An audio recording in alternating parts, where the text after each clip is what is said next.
All right. Back a couple summers ago, I wrote this piece about something I really believe like, pretty strongly, uh, in that it is really impactful to begin the school year with assigned seats, not just like alphabetized like A through Z, but like randomized. Maybe you make some adjustments based on information you have. If you look at your rosters the week before students show up, but students walk into your classroom with assigned seats day one.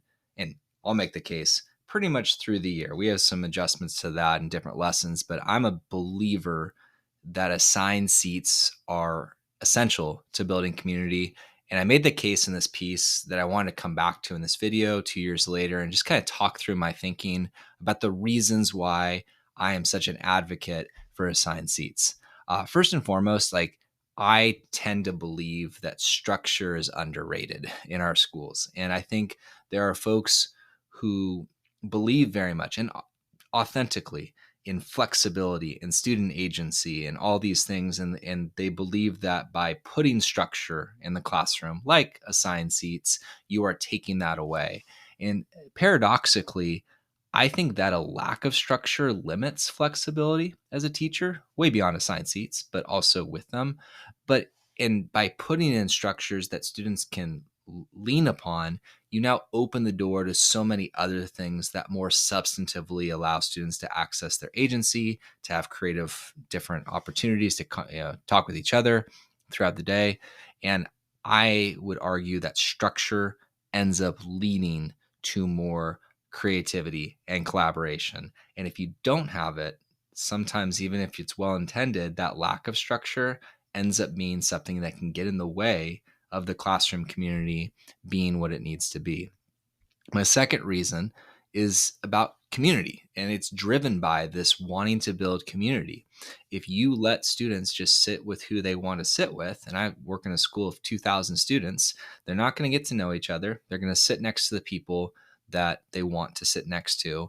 And it's going to be really hard for you to put that genie back in the bottle, right? Like it's really hard to like, okay, I'll let you guys choose your seats, but now we're going to assign seating in unit two. That's tricky. I would much rather that they walked into a consistent place when very day one where they know where they're sitting. I know where they're sitting, and I have that on a clipboard, and that helps me a lot. I've got almost 200 students some years, and I know their names by the end of week one, in part because they have assigned seats and they are intentionally assigned in that case.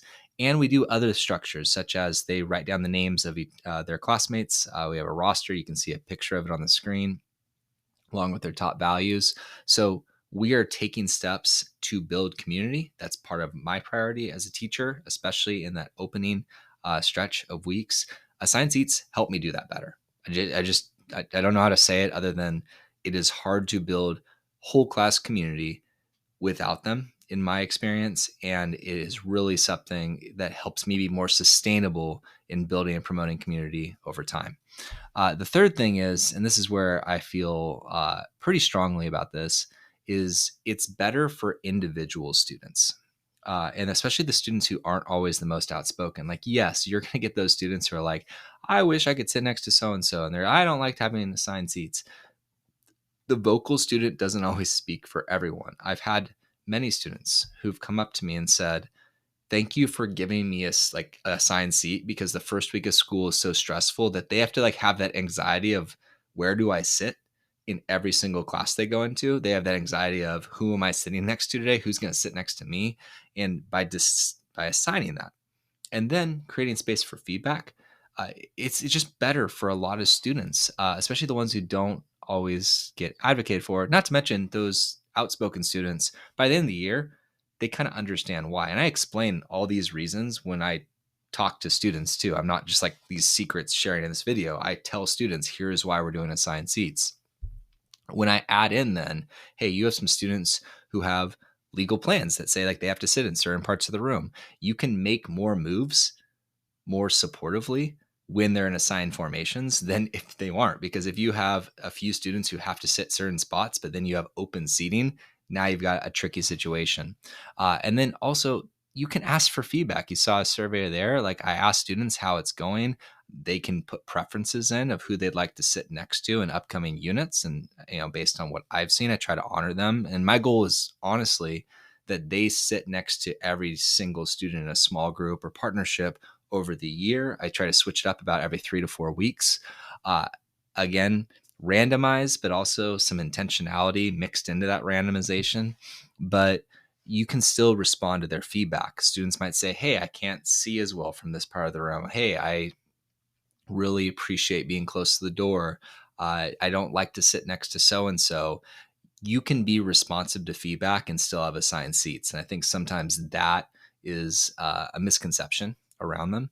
But overall, I just wanted to make the case here that a lot of the things we do in the classroom, sometimes I want to go back to that initial point that flexibility happens in my classroom because of the structures that we create, including with the seating formation.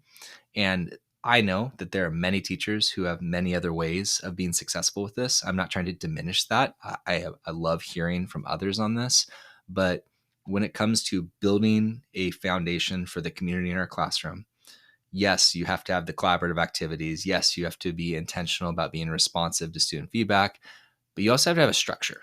And it's so much easier to start with that structure than to go try and build it later on. So especially if you're an early career teacher, but really anyone, I would say keep in mind the value of assigned seats. I ended this post 2 years ago by saying, do what works for you. I will always say that.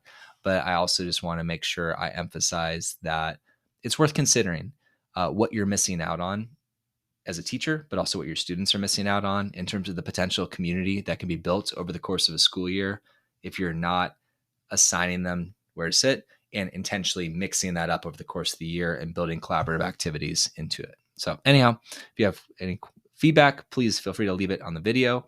Also, don't hesitate to let me know if you have questions, and subscribe, share if you're willing. And I appreciate you and hope you have a good start to your school year.